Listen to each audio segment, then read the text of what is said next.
यश आणि तुमच्यामध्ये जर एखादी गोष्ट असेल ना मित्रांनो, तर ती म्हणजे भीती.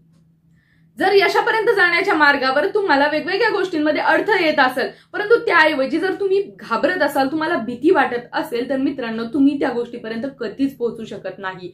म्हणजे तुम्ही मी हे करू शकेल का, मला हे जमेल का, मी हे करू का, अशा प्रकारचे प्रश्न तुमच्या मनात येतात. म्हणजे तुमच्या मनामध्ये त्या गोष्टीबद्दल भीती निर्माण होते. आणि जर भीती तुमच्या मनात असेल तर मग तो सगळ्यात मोठा अडथळा आहे तुमचा आणि यशाच्या मार्गामधला. मग सर्वांना अपयशाचीच भीती वाटते का, तर नाही. अपयशाची भीती तर वाटतेच, परंतु बऱ्याच जणांना मित्रांनो यशाची देखील भीती वाटते.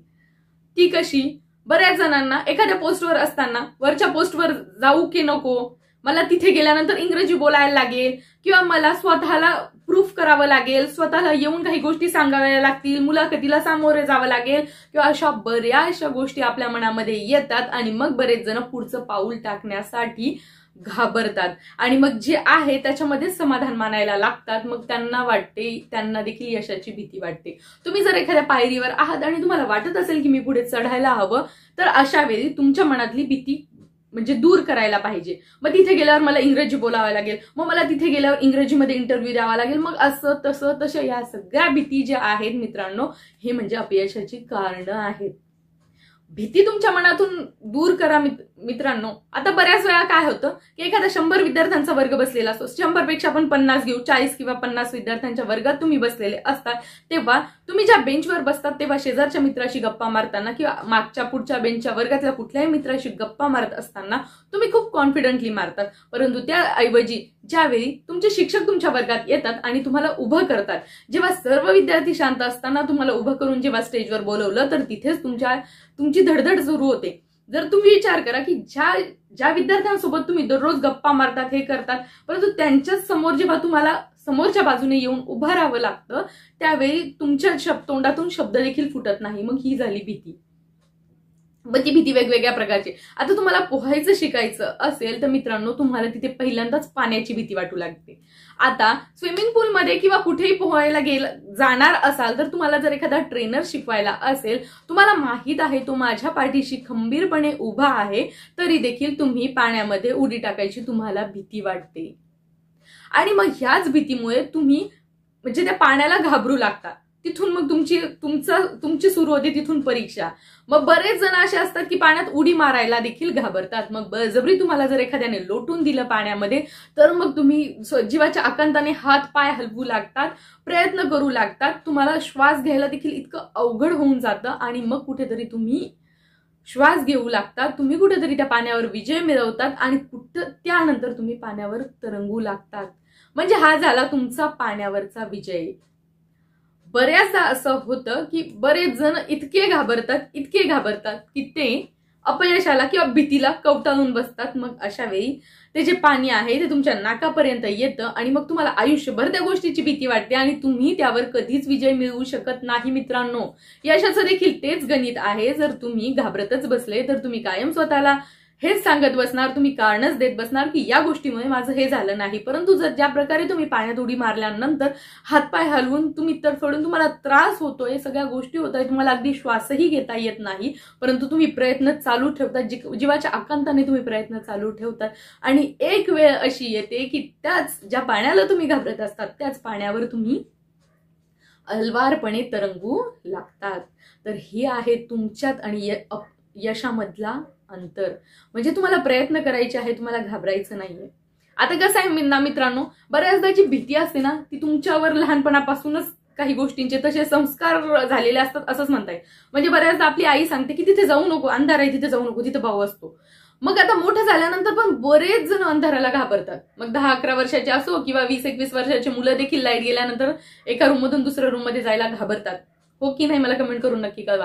म्हणजे असं होतं. मग हे लहानपणापासूनच तुम्हाला सांगितलेलं असतं तिथे जाऊ नको, तिथे भाऊ आहे, तिथे जाऊ नको, तिथं असं आहे, तसं आहे, तसं आहे. मग मोठ्यापणात लाईट गेली ना तर घाबरणारे बरेचसे जण आपल्यामध्ये सापडतील की लाईट गेल्यानंतर काय होतं की बस प्रकाश गेलेला आहे, बाकी काहीच झालं नाही ना. जे घर आपलं जसं गोष्टी होत्या तशाच आहेत, तरी देखील आपण एका रूम मधून दुसऱ्या रूम मध्ये जायला घाबरतो. तर ही आहे भीती. काय होतं की आम्ही लहान असताना कॉलेजमध्ये असताना आमचे एक सर सांगायचे की लहान बाळ असतं आणि ते जेव्हा आगीकडे जातं, आगीकडे म्हणजे की जाळाकडे वगैरे जातं, तेव्हा आई त्याला सांगते की हा हा आहे तिथे जाऊ नको. परंतु त्यांचं असं तेव्हा म्हणणं असायचं की त्याला थोडंसं तिथे जाऊ द्या, तुम्ही तर जवळ असतातच, त्याला जाऊ द्या तिथे. तो हात लावायला लागला की त्याला तिथे चटका भाजेल, त्यानंतर तो कधीच जाळाकडे जाणार नाही, आगीकडे जाणार नाही. म्हणजे त्याला स्वतःला अनुभव घेऊ द्या. परंतु त्या गोष्टी त्यावेळी समजत नव्हत्या, कळत नव्हत्या, पण आता ह्या गोष्टी चांगल्या कळतात की बरोबर आहे, एकदा स्वतः अनुभव. कारण की बाळाचा हात भाजणार नाही, आई जवळ आहे, तर कमीत कमी त्याला लक्षात येईल, स्पर्शाची जाणीव होईल की इथे हात लावला की गरम लागतं, तर इथे आपण जायला नको. तर हे स्वतः त्याला अनुभव घेऊ द्या. पण बरंचदा मग अशा गोष्टी की आपल्याला सांगितलं हे करू नको, सायकल खेळू नको, पडशील, पाण्यात पोहू नको, बुडशील, हे करू नको, असं होईल, ते करू नको, तसं होईल. मग काय करू, घरात बस आणि टीव्ही बघ. मग हे काही ह्या गोष्टी होतात, त्यामुळे मग विद्यार्थ्यांमध्ये ती गोष्ट निर्माण होत नाही की मला काहीतरी करायचंय, त्या जिद्दीला पेटत नाही. मित्रांनो, ऑलिम्पिक स्पर्धेमध्ये बऱ्याचदा चीन किंवा अदर देशांना बघा खूप सारे मेडल्स मिळतात, भारतामध्ये त्या गोष्टी खूप कमी प्रमाणात होतात.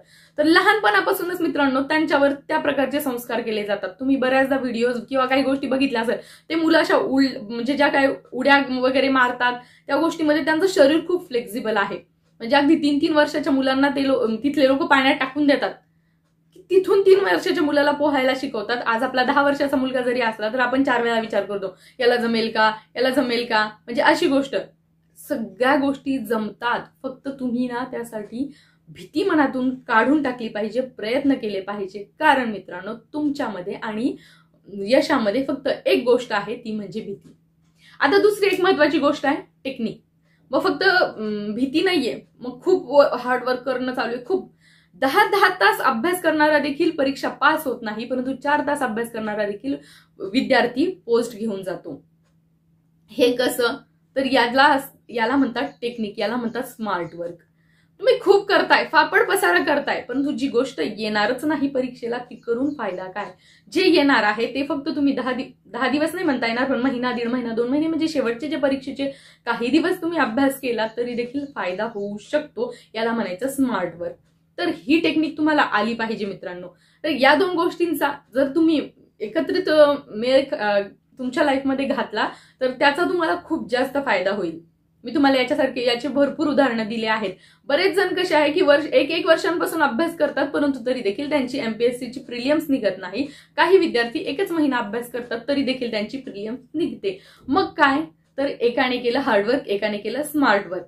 तर थोडंसं हार्डवर्कला स्मार्ट वर्कची जोड द्या, म्हणजे त्याचा फायदा होईल. असं म्हटलं जातं की एखादी गोष्ट करण्यासाठी प्रत्येक घाव महत्वाचा असतो. तुम्ही 1 वर्षापासून अभ्यास करताय तो वाया जात नाही, परंतु कुठली गोष्ट त्या वेळेत व्हायला हवी. जर त्या वेळेपर्यंत ती गोष्ट होत नसली तर त्याचा उपयोग नाहीये. एखाद्या गोष्टीला आपण एखादा दगड आहे त्यावर घाव घालतोय, दगडाला जर काय म्हणतात दगडापासून एखादी वस्तू बनवायची, त्याला घाव घालतोय आणि खूप वेळानंतर शेवटच्या घावामध्ये त्याचा तुकडा होतोय. तर शेवटचा घाव पण महत्वाचा आहे मित्रांनो. घाव घालताय एका क्षणी तुम्ही स्टॉप होताय. तर मग काय होतं की तुम्ही खूप हार्डवर्क करताय आणि कुठंतरी मग तुमची जी कॅपॅसिटी आहे ना ती संपून जाते. परंतु त्याचऐवजी जर स्मार्ट वर्क केलं की दगडाच्या एकाच बाजूने घाव घालण्याऐवजी दोन्ही बाजूने घाव घालत राहिले तर कुठेतरी तो पटकन फुटायला मदत होतो. हे फक्त एक उदाहरण आहे. तर याच गोष्टी आपल्याला अभ्यासाच्या बाबतीत किंवा इतर, फक्तच अभ्यासाच्या बाबतीमध्ये उदाहरण दिलेलं नाहीये, फक्तच अभ्यासाच्या बाबतीमध्ये हा व्हिडिओ नाही की तुम्ही एखादा बिझनेस करताय, तुम्ही एखादी गोष्ट अचीव करताय, तुम्ही व्हिडिओज बनवताय युट्यूबवर, इव्हन तुम्ही व्हिडिओज जरी बनवत आहात ना, तर 1 बनवून, 2 बनवून, 4 बनवून फायदा नाहीये. सातत्याने गोष्टी केल्या गेल्या पाहिजे, गोष्टी स्मार्टली केल्या गेल्या पाहिजे, तेव्हा तुम्हाला कुठेतरी यश मिळतं. तर तुमच्या यशाच्या मध्ये भीती आहे, तुमच्या यशाच्या मध्ये टेक्निक आहे, या गोष्टी सुधारा, नवीन गोष्टी शिका आणि त्यानंतर नक्कीच तुम्हाला 100% यश मिळेलच मित्रांनो. धन्यवाद मित्रांनो. आजचा व्हिडिओ तुम्हाला कसा वाटला मला कमेंट करून नक्की कळवा. व्हिडिओ जर आवडला असेल तर नक्कीच लाईक करा, जास्तीत जास्त शेअर करा आणि आपल्या चॅनलवर पहिल्यांदा आले असेल तर आपलं जीवन एक रंगमंच हे चॅनल सबस्क्राईब करायला विसरू नका आणि त्याच्या बाजूचा बेल आयकॉन देखील नक्की प्रेस करा, म्हणजे तुम्हाला माझ्या येणाऱ्या नवनवीन व्हिडिओची नोटिफिकेशन वेळेत मिळत जातील. चला, आणि मित्रांनो माझं आणखी एक चॅनल आहे, एज्युकेशनल चॅनल आहे, त्याची मी लिंक डिस्क्रिप्शन बॉक्समध्ये देईल, तर जाऊन चेक करा. तुम्ही त्या फील्डच्या संदर्भात असेल तर तुम्ही चॅनल सबस्क्राईब देखील करू शकता. चला तर मग मित्रांनो, पुन्हा भेटूया अशाच नवीन मोटिवेशनल व्हिडिओ सोबत. तोपर्यंत पाहत रहा, ऐकत रहा जीवन एक रंगमंच. Thank you friends, thanks for watching.